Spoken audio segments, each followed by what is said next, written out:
But on these note cards, you guys will write down any questions you have during the panel, and then raise your hand once you're done. We'll pick up the note cards from you, and this will be completely anonymous. We won't say like, oh, who wrote this down?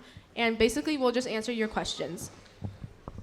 So what we hope that you guys will be able to get out of this is kind of new perspectives and insights from the speakers on this panel on how you can cater to your own mental health and make MSJ a better place, being a part of the solution, not being part of the problem. So we really encourage you guys for the question and answer session. If any thoughts come into your head, or if you have any parts of the speaker stories that you thought were interesting, and if you have more questions, please write them down on the note cards and raise your hand. Our team will come around and collect them, and you can actually participate in this panel as well.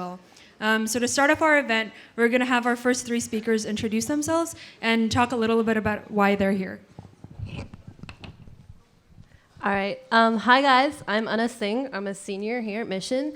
And I decided I wanted to be on this panel because I had issues with depression and anxiety in my junior and senior years. And I want to do everything I can to make sure that all of you have the resources you need to not be how I was, if that makes sense. Hi guys, I'm Deborah Chan. I graduated last year, so I'm not far from here. Reason why I want to be in this mental health panel is because I felt that the mental health issue in the school has to be addressed in terms of finding like people who can talk to, and also like voicing out your anxieties and personal concerns you have. Hi everyone, my name is Amanda Morrison. I'm an assistant professor at Cal State East Bay in the psychology department, and I'm also a licensed clinical psychologist. I work with people who have anxiety or depression. I decided today was a really important event that I wanted to speak at because it's really my passion for people to understand what anxiety disorders and depression are, to reduce the stigma against them, and hopefully all of that helps people be more willing to reach out and to ask for help.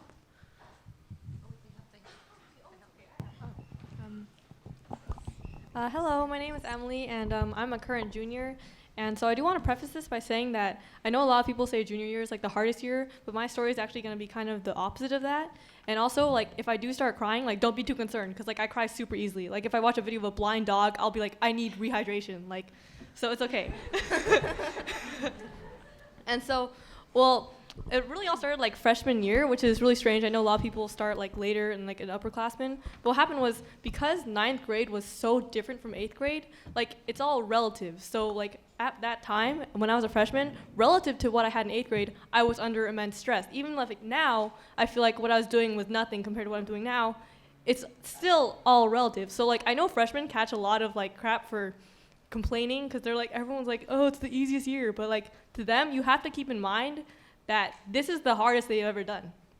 And so what happened was, I would start to get like episodes of stress, but like the stress would just turn into something stronger than stress, where it was like feelings of helplessness, where it's like, I know rationally someone else probably feels this, but like at this moment in time, like,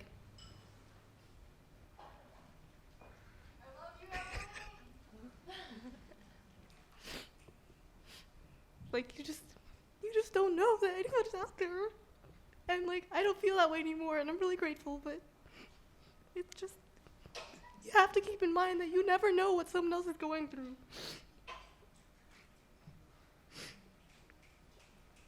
But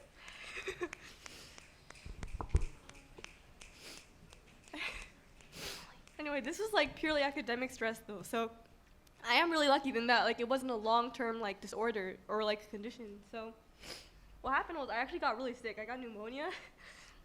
My parents freaked out, and so they made me take like a lot less weighted classes than I wanted to. And I originally felt really bad, and like everyone else was being so smart, and I felt so stupid. But you have to realize that everyone's unique, and that if you want to take these classes, that's fine. It's just, you have to do what you want, and it doesn't matter if you get an 89%. Like, it's more important that you want to be alive.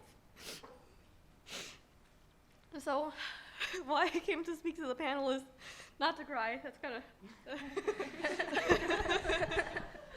that's kind of just a side effect. But I do want you to know, like, especially like if you're an underclassman, like your complaints are totally valid. Like, if you feel like you just want to break down, that's completely understandable. Like, I just did it on a stage, like, and I'm an upperclassman, so. So yeah, I feel like if you're suffering, like, try to get some help, because it really does help. Like, just like breaking out of that mental trap is so valuable. Like, it's just a really important thing to do what's best for you. I don't want to end all crying. Okay. Yeah, I hope you seek help if you need it. Thank you.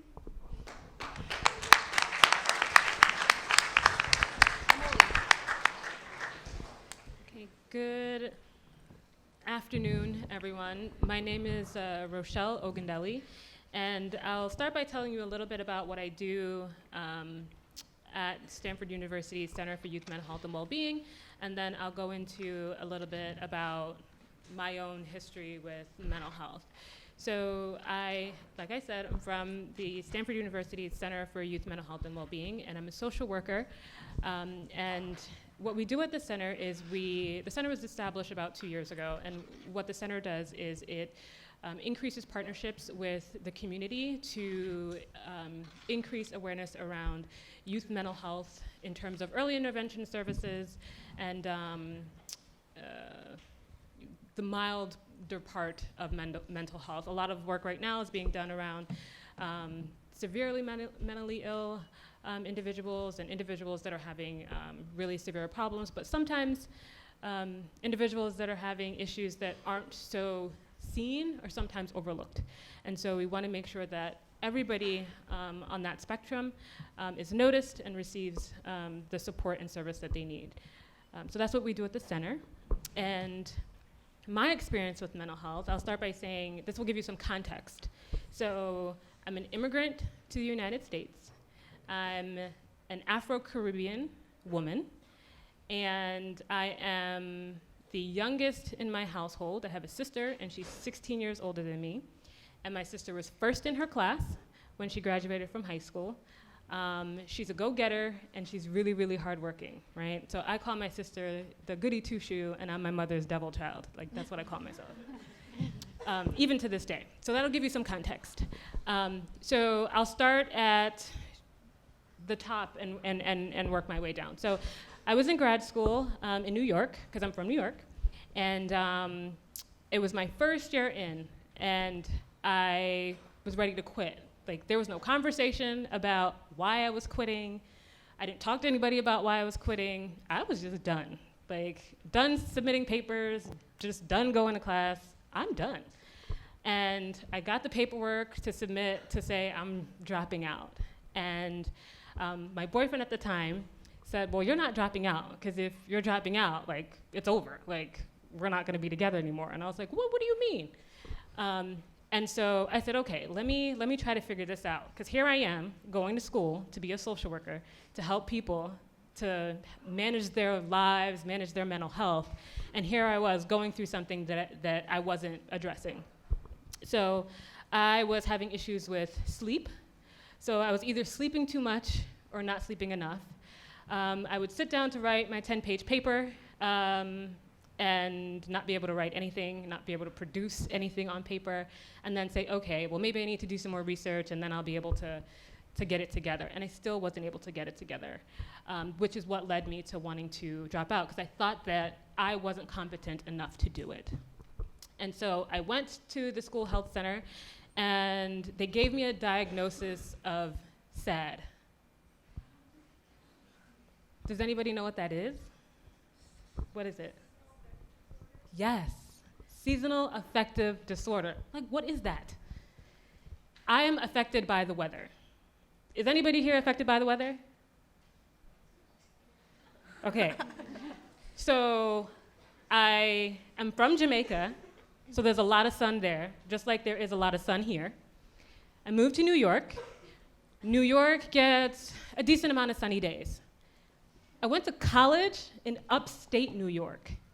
If anybody's ever been to upstate New York, there are not a lot of sunny days, especially between September and May.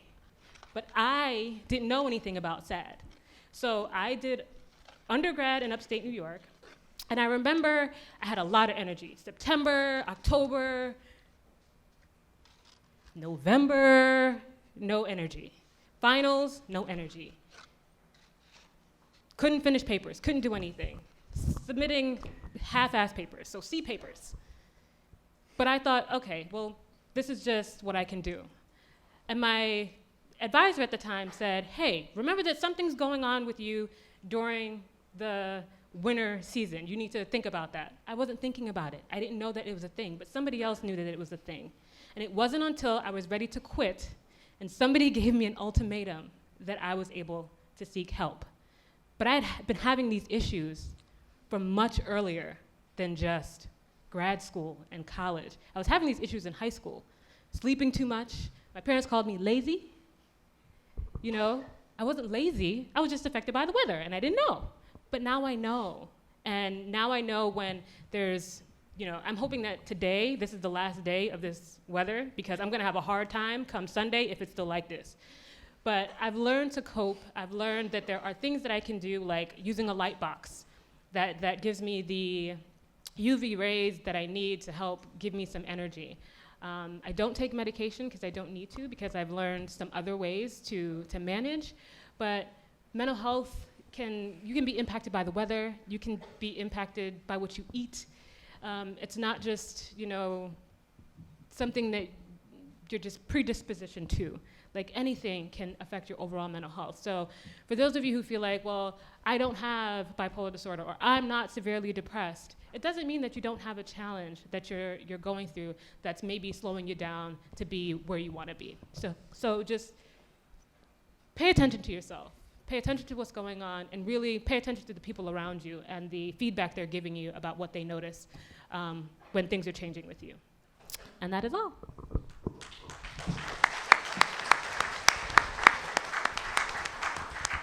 Is it cool if I stand while I talk? Okay. I just don't want you guys to fall asleep, you know, after lunch. Everyone ate a lot. We had Chipotle, so. Yeah, so hi everyone. My name is Leslie Liu. I am alumni here. I graduated in 2010, so yeah, I am old. I'll save you the math, I'm 24, okay. So to set the stage, I've never publicly spoken about my mental health disorder, so for confidentiality, I'd appreciate it if you ever talk about me to please say like, oh, this woman, this lady, this beautiful lady, instead of like Leslie Liu. Thanks. So the best way I can think about talking about my experience is to chronologically tell you my story, why I'm passionate about mental health, and a few key learnings at the end. Here goes. In high school, I struggled with anxiety and mild depression. At the time, I didn't understand what it was because it came in the form of feeling sick on test days or when huge projects came up. I just revealed something to like some of my old teachers. But anyway, that's why I wasn't there. Sorry. But I had a 3.975 GPA, and, you know, I didn't think anything was wrong because, you know, I was functional, even with depression and anxiety. When I went to UC Berkeley, my symptoms got worse as the stress and competition got greater. I was struggling with finding internships every summer and finding a full-time job after graduation because I didn't know what I wanted to do with my career. I was increasingly having issues being able to do well in my classes, feeling moderately to severely depressed, and not being able to get out of bed. I did see a therapist and even a psychiatrist, but it really didn't help that much. So my second semester senior year, my friends are like, let's go to Vegas. So, you know, we went to Vegas, and pretty much as expected, I didn't sleep. I've always had sleep issues in the past. So when I got back from the trip, I couldn't sleep. I couldn't eat. I was becoming increasingly confident, overly talkative, overly happy. People felt like something was off. I was like running around my house, my co-op, giving people high fives. And eventually I was hospitalized. And on the ambulance, I was singing Latch by Sam Smith. It was pretty intense. So anyway, that hospitalization gave me the diagnosis of having bipolar disorder. And unfortunately, with the manic episode my second semester senior year, I had to withdraw from college, especially because it was midterm season, and with all the side effects of the medication, I really couldn't perform to that ability. So quick tangential piece of advice I would give you is not to label yourself as your condition. I am not someone with bipolar disorder. I'm Leslie. I'm an amazing person who happens to have more ups and downs than people. Going back to the story. Once I came down from my high, I experienced the worst depression I've ever experienced. Nothing helped until I discovered a partial hospitalization program that helped me develop tools to get out of depression when medication could not. Eventually, as I could manage my mental health, I started working like any other college graduate. So this is like the hopeful side of the story. It was and still is difficult managing the stress of a job with my mental condition. And nowadays I'm working at Kaiser Permanente, and, you know, to be honest, work sucks, but, you know, everyone goes through that. My side work, though, is pursuing life coaching and helping facilitate a young adult DBSA group in SF called Depression Bipolar Support Alliance. It's a peer-to-peer support group that has, you know, peer-to-peer support for people with mental disorders as well as family and friends that can go to those kinds of groups. Right now, I'm also pursuing a beauty pageant in which my platform will be centered around my goal to help empower people to take control of their life and find happiness through accomplishing their goals and fulfilling their dreams. My passion comes from not wanting anyone to suffer like I did and to help them transform their life into their ideal situation. The reason I want to speak at this panel is that I want to help students like yourselves have an awareness to prepare yourself for success in the future, even through something difficult like a medical disorder or a mental disorder. Suicide is a sad and sometimes preventable happening, and I want to be a resource for you to ask any questions and help you for not only yourself, but people in your life that you know and care about. 3 key learnings I have from my experience are 1, early awareness, 2, support from family, friends, and professionals, and 3, a couple tools that I always go back to. The first piece is early awareness. If you know something's off, getting help sooner than later helps. If you can prevent hospitalization or a dangerous situation, which can be traumatizing or damaging, that's the best case scenario. Second piece of advice is having support from your family, friends, and professionals. Having to ask for help from others, even though it's hard and uncomfortable, has helped me tremendously. The worst feelings are feeling alone, feeling like no one understands you, feeling like no one cares about you. After my mental health condition, my family has gotten closer and open about communicating. Blessing in disguise.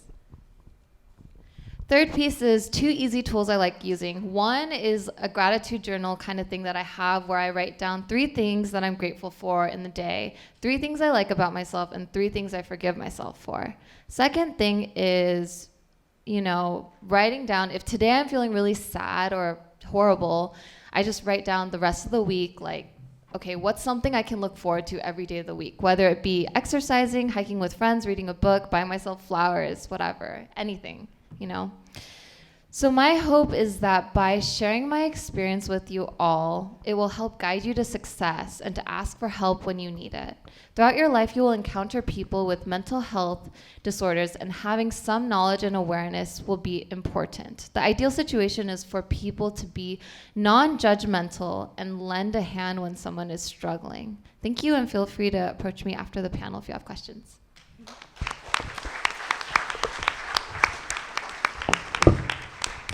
Okay, so now we'll move on to the question and answer section. Again, if you guys have any questions, just write it down. So the first question is, how can students help their peers they see might be struggling? Maybe 2 or 3 panelists can answer this. Okay, so if you have a friend you think is going through some sort of issues, whether it be anxiety, depression, or anything else, I think the best thing you can do is give them a little bit of space. They should never feel like you're forcing them to tell you what's going on, because if anything, that'll just alienate them and make them feel like you're not a safe person to talk to. Speaking from experience, I never really wanted to talk to my friends about what was going on with me. I was just private like that. And the way they got me to open up was by talking about themselves first. They would say something like, this family situation of mine is really making me anxious. And gradually, I would also be like, these are things I'm going through. My friends they went really slowly. They definitely didn't push for all the answers at once, and I think that was really helpful. Another thing to keep in mind if you think a friend of yours is struggling is that they should know you're someone who's not going to judge them for their problems and someone who is not going to be burdened by their problems. Like, a lot of people don't want to tell anyone about their problems because they feel like a burden. But if you make sure your friends know that they're not a burden, that you're here for them, they'll be much more willing to talk to you. So. Can you repeat the question again? Yeah. How can students help their peers they see might be struggling? Right. So I think that the first step to that is just recognizing that something might be off. So this could be, someone's not showing up to classes, they don't seem their normal self. Maybe when you talk to them, they don't seem interested or something's going on. And I do think space is important, but it also depends on the person, right? If your friend is an introvert, then yeah, space might be good, but if they're or it might not be because maybe they don't feel comfortable with talking to you and you reaching out is better. Or if they're an extrovert, maybe, something like, hey, why don't we do something fun this weekend? Do you want to go hiking or do you want to get your nails done? Sorry, that's more towards women. But I mean, guys can get manicures too, who judges? But anyway, so what I'm saying is that, you can support your friends in different ways, but not only maybe for these people struggling, ideally, I think it would be the best if you could somehow get the support from your parents as well, because I think that family can be really important in your support system because they understand you. Okay, so for our next question, what constitutes professional help? Is it a hotline, a counselor, parents, a psychiatrist? When do students know that they should reach out for professional help? And what method or avenue helped you the most, if applicable? That's a triple-barreled question. Well, I have the questions here, so I'm just going to answer them as I go.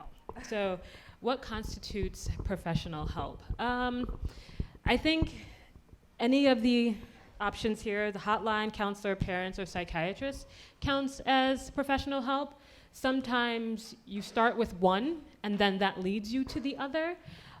So sometimes for some people, they may need to call the hotline, and in calling the hotline then may make a recommendation for you to go and see a counselor or a psychiatrist or something like that. So I think any of those options are professional help.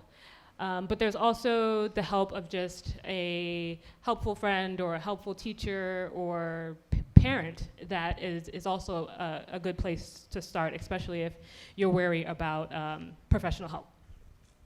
And the second question, what's the second question? How do students know when they should reach out for professional help? Typically, people reach out for professional help. For me, in my situation, when things have gone bad already. And so what you don't want to do is wait until things have gone bad. But sometimes it's hard to know how bad something is until it's gone bad. So I would say listen to the people around you when they let you know that, hey, you're not really acting like yourself, or hey, you were really mean today, or hey, you're acting like a fill in the blank. If that's not who you usually are, then it's time to just check in and look at yourself and say, hey, is everything okay with me? And then that might be a good time to talk to somebody about that. So I have something to say about what does not constitute professional help. So once I didn't want to call a hotline because I don't want my parents to hear me, and so I Googled it and I found this random ass Australian online stranger counseling, and I was and I saw they had a shift too, and I messaged them at 4:55 and they're off at 5. So I knew there was only 5 minutes left, and I knew I was pushing it, but I was like, hey, I'm really sad, something. And they were like, have you read the news? And I was like, what? Do you know what your job is? That was completely unhelpful. And so I would definitely recommend calling the actual hotline or seeking a real therapist. and not online strangers. That's not good.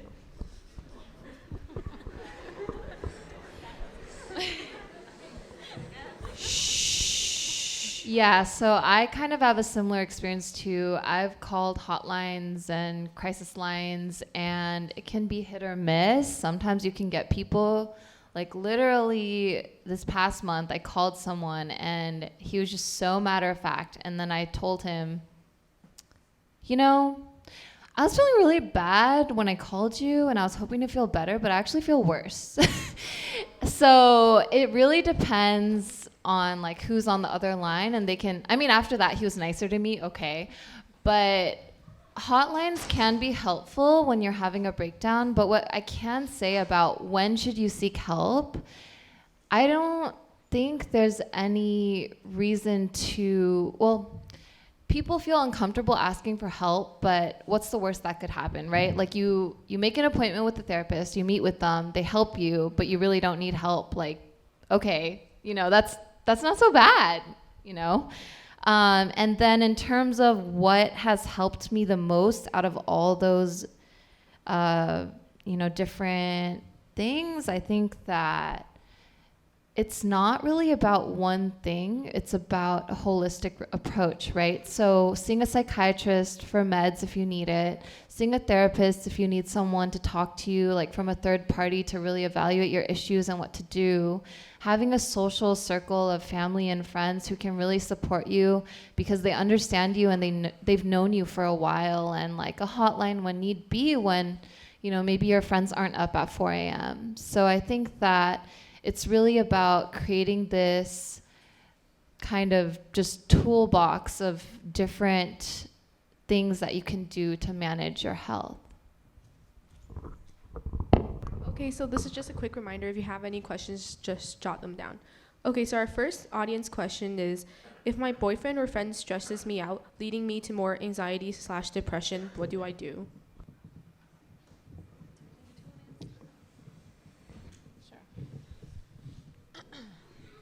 Sorry, can you repeat just the very beginning? If my boyfriend or friend stresses me out, what do I do? Yes.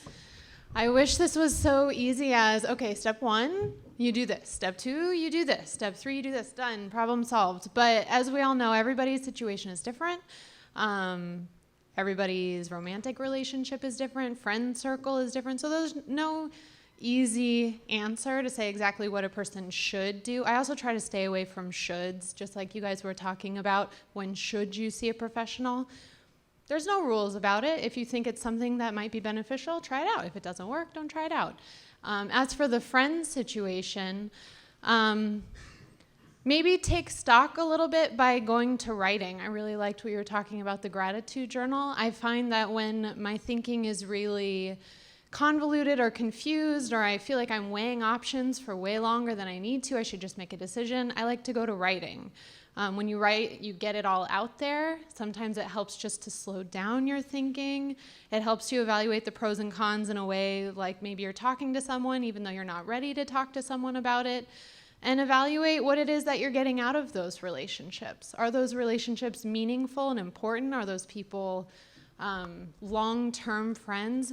Then maybe it's worthwhile to talk to them and let them know what kind of an effect they're having, and maybe give them some specific feedback about what it is you need from them. If you do this sort of thinking, though, and weighing, and it turns out that these friends maybe are a little toxic in your life, maybe you don't think they would be receptive to change, maybe they're the type of person who's not worthy of being in your life. That's a big decision to make, so I don't take that lightly. But yeah, also reach out to someone else who you trust, who you can be honest with. Maybe that's a family member who you can talk to. Maybe it's not. Maybe it's a different friend who's not in this sort of harmful group. I don't know if that's helpful, but I hope so. Okay, I have a quick note. This isn't really necessarily mental health related, but from my experience after having gone through high school, having gone through college and post-college, I've just realized, you know, there are some people that you hang out with and they stress you out and they make you feel worse about yourselves. And then there are people who you're with and you're like, wow, this is awesome. I feel great. So if you can identify who fits which category, you know, choose your friends accordingly, or your significant other. I know in such a small school, it's like you don't have that many options, but yeah, just do your best to, or like limit the time with these negative people who are stressing you out. You know, maybe you just need a break. Okay, so our next question, maybe two panelists can answer this. We all know that mission is a competitive environment. What actions should be taken to address this stress when a competitive environment becomes a backstabbing one? I think I can try Please be answering respectful. Shh. I remember junior year, one of my teachers was thinking about doing a survey, and one thing she realized that most of the students here will compete with each other instead of supporting each other. And I know that since college just seems to be the end goal of high school career, and that you want to go the top one because our parents kind of want us to. I kind of feel like when you kind of put that kind of environment where you have to pick the top classes, or you have to do like this extracurricular activities, like I won't name them, but like when you kind of create that kind of environment where you don't feel like you can be yourself or be supportive of each other, then that kind of brings everyone down a bit. And most of the times people who do have issues can't really voice them out because they don't want to seem vulnerable, or they don't want to seem like, oh, everyone's perfect and I'm not, so. And I feel like with that kind of environment, the way to break it is be open with yourself and being like, oh, I'm not perfect, this person's not perfect, we're not perfect, so why are we trying to fill everyone's expectations when we're not even happy with ourselves? And I guess the reason why we have this mental health panel is because we do have problems. I mean, I know others who have like think about committing suicide, but they haven't yet, or think about they want to have some fear oppression and have something inside of them, and having that kind of feeling just sucks a lot, and to not able to talk about or share about even sucks even more. So I feel like, as I said before, just try to break the image being perfect and be more of an image that this is a school. I mean, we're not always going to see each other, so make the time worth it here and jump at one.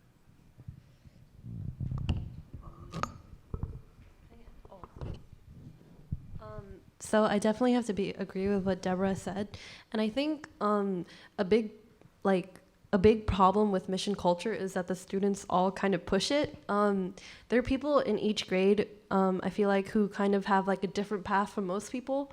For some people, they want to go to a technical school, or they don't want to go to college. They want to just go straight into working, and other people look down on them for that.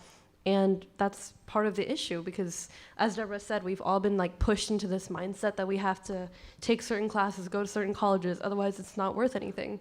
And the reality is that that can't be true. That's not true. We can all name people, CEOs and things, who've started companies and they didn't go to college. Like, everyone's path is different. So I think, as Deborah said, because she said it really well, it starts with the students changing how we feel about each other and not looking down on each other. I think that was both of you did a really good job at really talking about that, and I appreciate that, especially being a student from New York and not from this state, so I appreciate that. But also, I look at education and learning as running a marathon, right? So why are you running? Are you running because you want to beat your best time? Are you running because you just want to stay fit? Are you running because you want to win? Why are you running? And as soon as you figure out the reason why you're doing what you're doing, you're competing against yourself. You're not competing against the person sitting next to you. Because if you're competing against the person sitting next to you, you don't know what's going on with them. You don't know what's in their head. You don't know what's going on in their homes. You don't know anything about them other than what they can perform on paper. But that's not a reflection of how well somebody's doing or how far somebody's going to go. So the only person that you should be competing against is you, beating your time, beating your highest grade. Because at the end of the day, who's taking you to where you need to be? You. You're going to take yourself through high school. You're going to take yourself through college. And you're going to take yourself through whatever it is that you decide you want to do with your life. So compete with yourself, because that's the real measure of how far you're going. Can I say something real quick? Okay, so from what I understand, the question was, how do you succeed in such a competitive environment, kind of? Okay, so what I can say is, first of all, time management. I know we all struggle with that, but that's one thing. Another thing is, where is your stress coming from? Is it coming from you, your parents, your teachers' expectations, or like, are you doing this thing I call compare and despair, where you compare yourself to your peers and you despair about it, right? So just identifying that and then communicating, like, for example, you know, maybe I have a huge project due for Miss Dotson's class, and she's like, you have to get it done by Monday, and I'm super stressed and I'm having a breakdown. Maybe I could reach out to my teacher and be like, hey, Ms. Dotson, I have been dealing with a lot. I'm really, really struggling.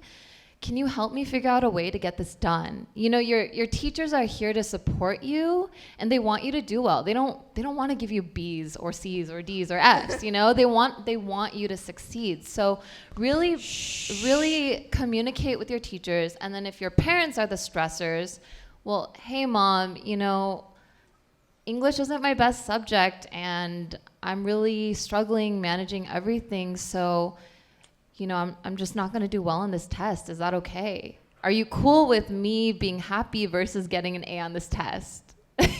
So I would say, like, those are some things to think about, and just really, you know, like she said, think about what's important to me. What do I want to do with my life? Does it really matter if so-and-so is getting an A+ and I'm just getting an A or a B+ or even a C? Like, you know, what's your life goal? Legitimately, really quick. Okay, I see like some people are like kind of like falling asleep, like wake up real quick though. Just want to say that academic elitism is bullshit. It's bull to the shit, all right? If you think you're better than someone because you study more, that's so stupid. Like, you're not. And it goes the same, like the other way. If you don't want to study that much, you want to do something else with your life, you don't get to look down on people who want to study. So don't do that.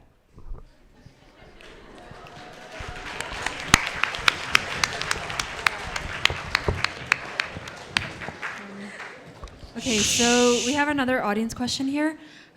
What self-help strategies can I employ to cure or help my depression?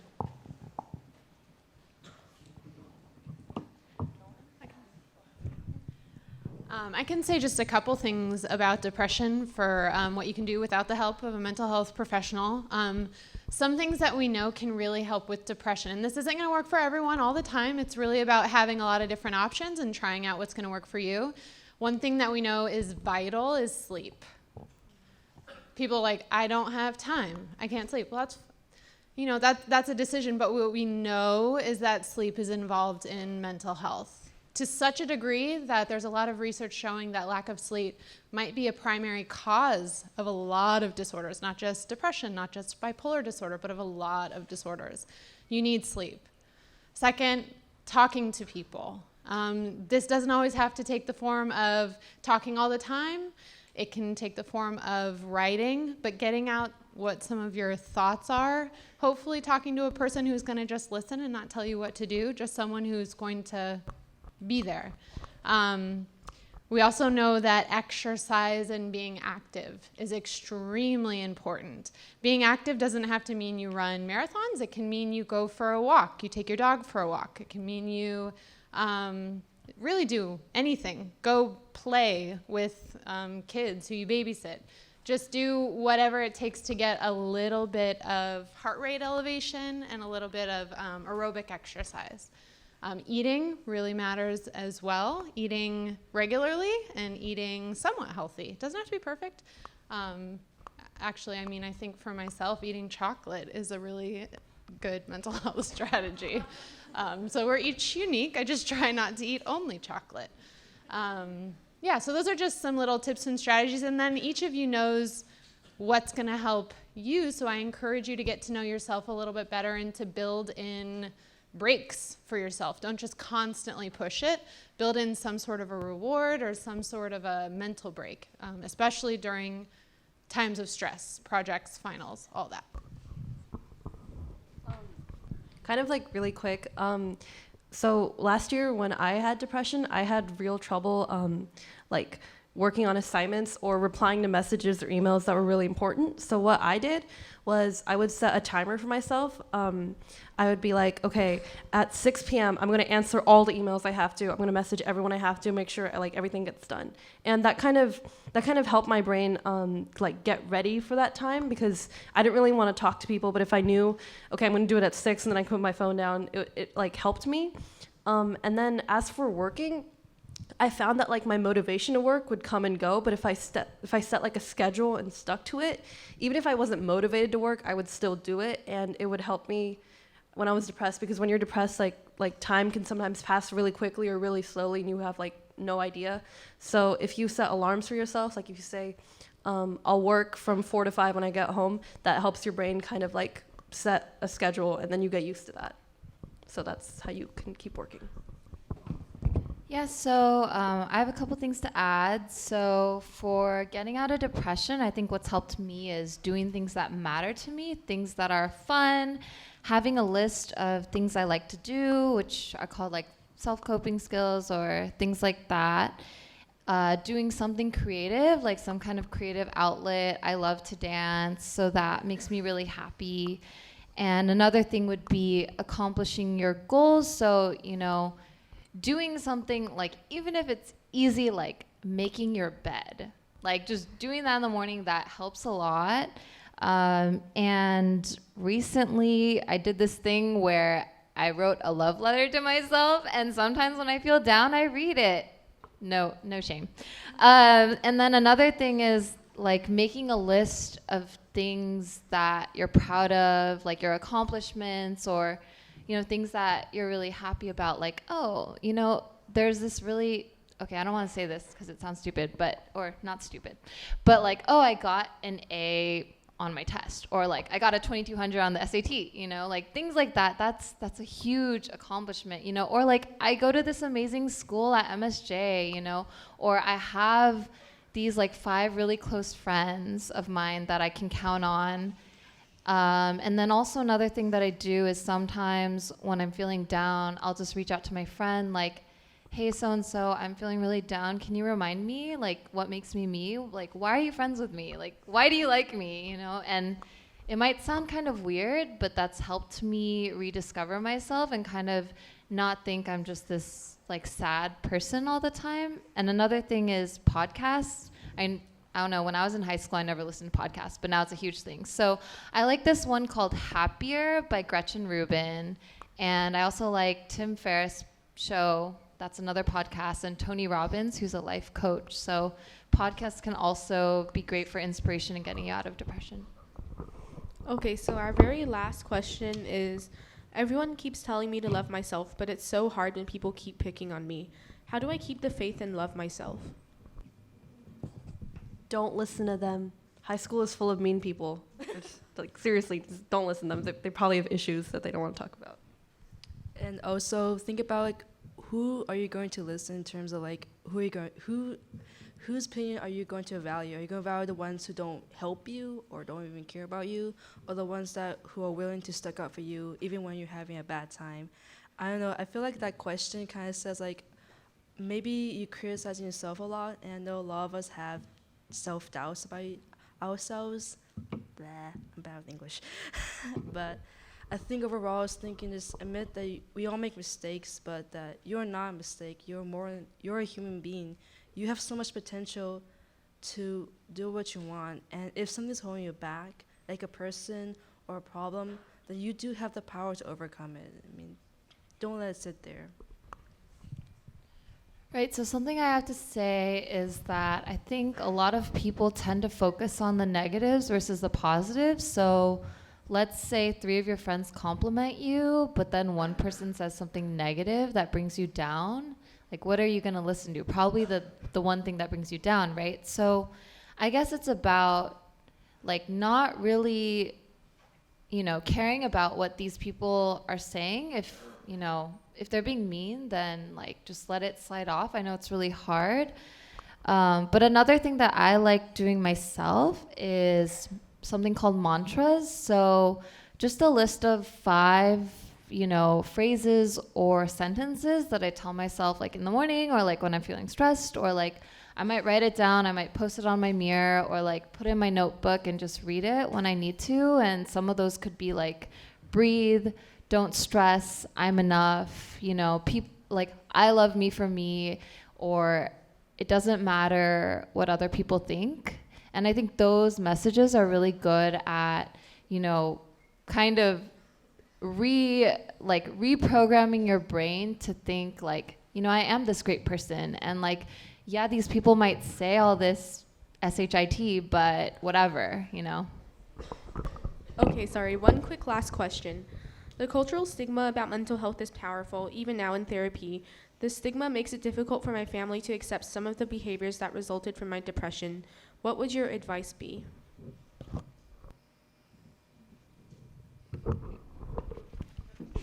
Family is really hard to deal with. And I can speak to that only because I came to the U.S., from Jamaica, and my parents think that anything that happens to you, when you start behaving strangely, it's because of some witchcraft. Like you did something to somebody, and like there's this witchcraft. And so helping my parents understand that, there is something going on with you that, that requires some support was really difficult. And it took a long time, because now I'm out of college, I'm married, and I'm still helping them to figure it out. So what I would say is really find somebody that understands your culture, that may even be a part of your culture, that maybe has a similar experience, to then maybe help work with your family members to help understand what you're going through and how that's impacting you. I think that there's power in peer-to-peer support. So that goes with youth to youth, parent to parent. And sometimes it's hard for parents to really listen to their children because they're scared, or they don't want their children to know that they're scared. So connect with somebody, anywhere that you know. And if you don't know, ask a teacher, ask me after, and I'll try to help find somebody from your community that can be a bridge to help educate your family.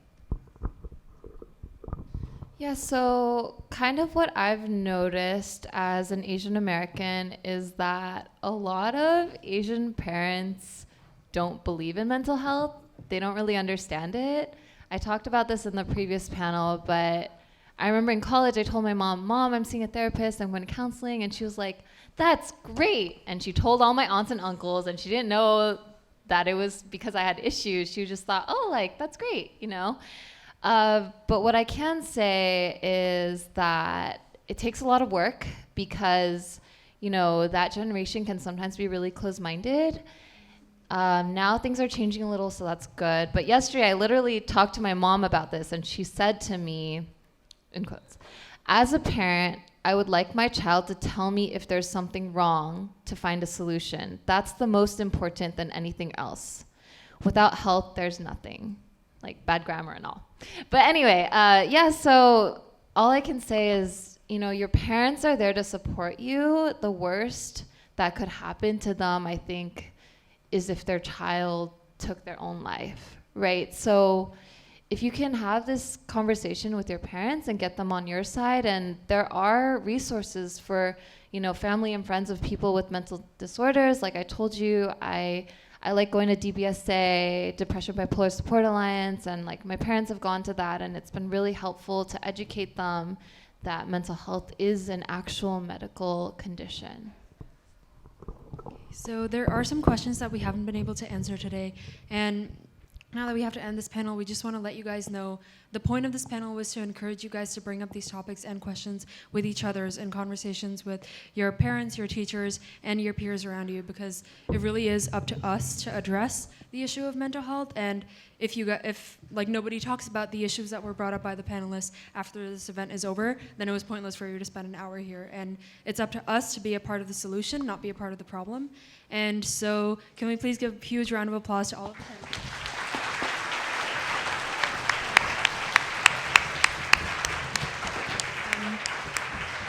So we really want to encourage you guys to continue these conversations with your peers around you, with your teachers who brought you here, and reach out to your counselors and all of the administration, because it makes them happy when somebody comes and talks to them. So when you exit, please exit on the doors to your right. And if you have